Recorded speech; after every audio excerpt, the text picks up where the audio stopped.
Hello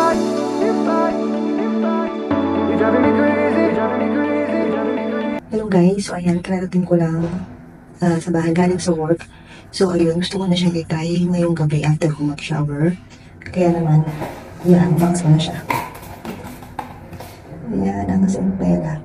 O, diba? So gusto ko na siyang itry tonight after ko mag-shower. Kaya nag-video na ako. So nag-unpack na natin.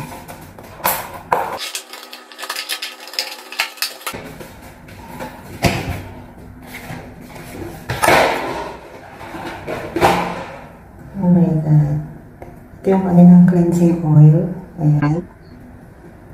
Ganito lang siya kasi trinay ko lang yung kanilang yung pinakabalik na set. Para sumita ko ano yung magiging result sa akin. Kung mahihiyang ba ako or magkaka-breakout din ako gaya ngayon. Nakita nyo naman guys, diba? Ayan. Ayan. Sobrang breakout ako guys. So kaya gusto ko mag-try ng bagong product. Baka sakali mahiyang ako dito kasi marami itong magandang reviews at ni-research ko rin siya. So, ito yung toner. Malit-lit talaga siya, guys. Ganyan lang siya kalaya. Siguro mga good for ako umabot ng 1 month or 2 weeks to 3 weeks. Let's see. Let's see. Let's see. Ito gusto ko itry yung ampere. Yung ampere na, guys. Okay, hindi naman focus. And then, ito rin. Ito yung ampere po. Okay. Ito kanilang soothing cream. Ayan. Sensya na guys, hindi siya ma-focus. Ayan. Basta yan. So, ganyan siya. Ganyan siya. Ganyan. Ganyan siya kaliit. Ano lang siya yan. Talagang pangalan na siya. Pouch size. Ayan. So, kakainin na kami. Tapos na-try ko na siya. Mag-study din ako sa cleansing. Talagang titignan ko kung makakatanggal talaga. Wala na akong makeup. Hindi na ako mahilig mo makeup. Alam mo yun guys. Pero syempre, lagay ako ng moisturizer, ng sunblock. So yun. So, gagamitin natin ngayon. Sana maging okay siya sa akin. Bilang naman. So, ayan guys, mag-shower na ako. Pero syempre, dahil hindi naman ako pwedeng, maghubad. So, trinay ko na muna yung oil. Pero, take note guys, dapat pag ilalagay nyo yung oil, huwag kayong magbabasa ng kamay. Dapat dry lang talaga.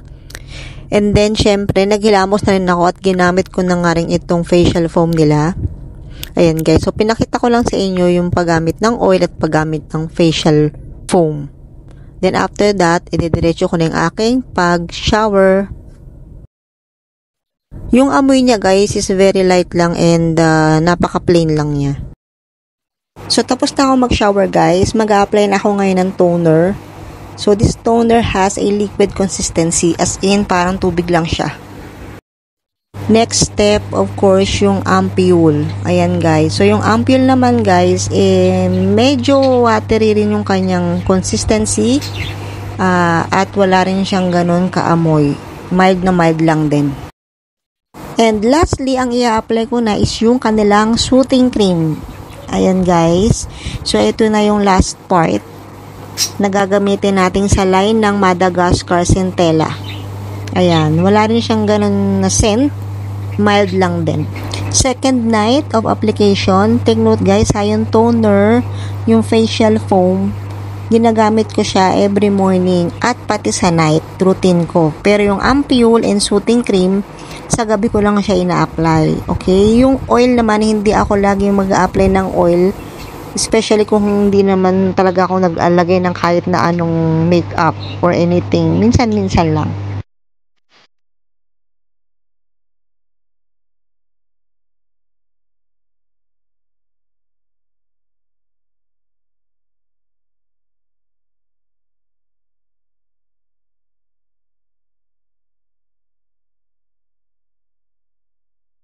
I'm showing you now the condition of my face ngayong pang fortnight using this Madagascar Centella. Wala pa talaga siyang ganun ka-improvement. And parang may mga tumutubo-tubo din na pimples na bago. Second week of application na tayo guys. So ayan, syempre toner ulit. Nag-shower na ako for sure. So, dinidemo ko na lang ngayon or pinapakita ko na lang ngayon yung sa toner part na. Ayan, pati yung sa ampule. Minsan, hindi ko rin ginagamit yung kanilang soothing cream. So, ayan na ngayon yung aking face. Parang ganun pa rin naman. It's been a long days without you, my friend. Hello guys! Welcome and welcome back to my channel. Ayun. Wala lang. Char-char lang. Hinimi lang yung pagkanta-kanta. Kahit na hindi related. Anyway yun, medyo matagal nga ako bago nakapag-upload ulit ng video kasi medyo naging busy talaga ako this past few months gawa ng aking bagong trabaho. Yun. Anyway, medyo personal na yun. So, let's dive in dito sa ating skincare topic. So, yun guys. So, for today's video, ang aking itatopic is yun. Nakita nyo naman, diba, na yun nga, bumili ako at nagtry ako ng Madagascar Centella. Yung kanilang line. So, nagtry muna akong gumamit ng travel kit lang muna. Starter pack lang muna. Kasi nga, alam nyo naman na hindi ako basta-basta gumagamit ng bagong item. Kasi nadala na ako dun sa unang kong ginawa na bumili talaga ako ng yung regular na size tapos hindi ko naman siya naubos kasi nga nag-breakout ako. So, hindi ako ganun kahiyang sa product. So, ngayon, trinay ko siya sa pinakamaliit lang, starter pack lang. Pero gusto ko kasi itry yung lahat ng product nila. Titingnan ko kung maging effective ba sa akin. Kasi nga, as you can see naman guys, o nga pala, ngayon, kakatapos ko lang maligo. I only have moisturizer and sunblock kasi yung wait lang. Dahil itong toner na to as in wala na. Ubos na. Ayan. Halos kagabi talagang last kong gamit kagabi talagang inano ko na lang, sinimot-simot ko na. Yun, wala na talaga. So ngayon wala na akong toner. So nag-moisturize na lang ako tapos nag-sunblock. So kung makikita nyo guys, ito yung ngayon ang condition ng aking mukha. Ayan. Visible pa rin yung aking mga pimple marks. Pati yung nandito. Grabe naman talaga. Kung makita nyo yung una kong video na nag-start ako mag-gumamit nito. So nagamit ko siya ng more than 2 weeks. Yung starter pack na yun. Pero marami pang natirang oil kasi hindi ko masyadong gumagamit nun. Mga 2 beses ko lang siyang ginamit. Natakot ako kasi parang feeling ko nung pangalawang gamit ko ng oil, the next day nagkaroon ako ng pimples. Isang pimple. And then marami rin yung soothing cream. Hindi ko pa siya masyadong nagagamit kasi minsan hindi ko siya ina-apply. Serum, ito na lang siya. So kasi medyo marami siya. So syempre pa nagda-drop ako 2 or 3 drops. Yan, ganyan. Ito sa bawat part ng aking face. So ayun guys. So ano nga ba yung review ko? So para sa akin guys, although marami at maganda naman yung mga reviews ng brand na ito, at talaga namang maganda naman talaga ang benefits na makukuha natin sa Centella Asiatica, nakakapag-heal talaga siya ng mga wound or ng mga tawag dito, inflammation. Kaya naman kasi nung una kong gumamit talagang pimples pa talaga yung iba dito. Yan, tsaka yung ito lalo na to. Yun, medyo napaayos niya yung kondisyon, pero para sa akin hindi talaga totally na ganun kabilis. Ang tagal actually, naubos ko na nga yung toner, diba? Guys, para sa akin, okay to sa mga sensitive skin, okay to sa mga hindi pa talaga totally na maraming acne or pimples. Pwede siya sa ganun. Pero kung gusto niyo talaga ng mabilis na paghilom o pagkawala ng mga pimples, acne ninyo, siguro hindi siya para doon. Para sa akin na ganun. Maganda siguro siya kung itatry mo siya talaga ng continuously baka. Pero, yung paglighten ng mga marks, hindi from this brand or from this product, I mean. Siguro kailangan mo talagang mag-add ng halimbawa ng vitamin C o ng mga retinol, ganyan, para maglighten siya. Kasi this products alone, hindi siya makakapagpaputi ng mga yan, makakapagpatanggal. Makakapagpakalma talaga siya, oo, nandun na tayo. Pero hindi rin siya ganun kabilis. Kaya nga rin yung serum, marami pa kasi, guys, nag-i-skip din ako, hindi ko siya ginagamit. Parang feeling ko kasi, walang nangyayari. Talagang inubos ko yung aking Sambay Me na Trusika, which is yung like, may video na ako noon, na nagkaroon din ako ng pimples dito sa may baba. Ito yung laging target kasi sa akin, sa hormonal kasi ito. So, pag nagkakaroon ako ng period, post-period, diyan talaga tumutubo yung aking mga pimples. So, dati ginamit ko yung Trusika na yun. Ever since naman ginagamit ko na siya. Nag-video din ako doon, pero ang bilis nun. Ang bilis na guys, nawala talaga siya agad within 1 week, within 7 days. Hindi naman totally wow na wala na, pero wala na rin, hindi na ganun ka-visible yung marks ng mga naiwan na acne. Natuyo siya agad and then nag-lighten pa siya agad.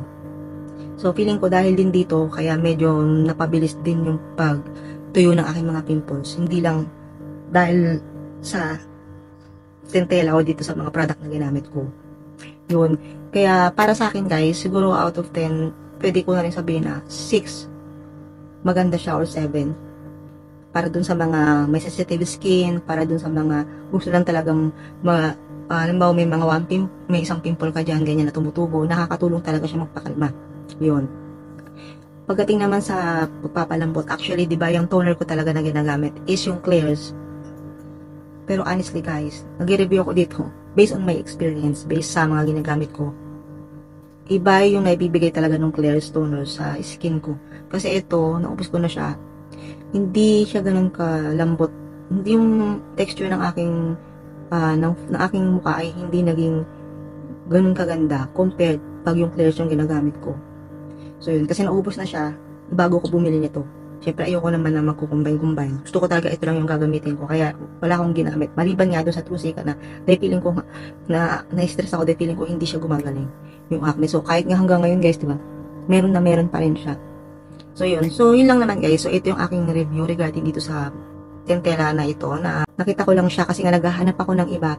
Gusto ko mag-try ng bagong product kasi baka feeling ko, kailangan ko naman talagang mag-try pa ng iba. Kasi parang hindi na rin siya na nadadala o nagagamot yung mga ginagamit ko talaga, which is konti na lang naman kasi Trusika na lang ginagamit ko, toner, hindi na ganun kakompleto, you know, yung skincare line na ginagamit ko. Kaya nagtry ako ng isang product lang, na isang brand lang, tapos nandun na lahat. Kaya trinay ko siya.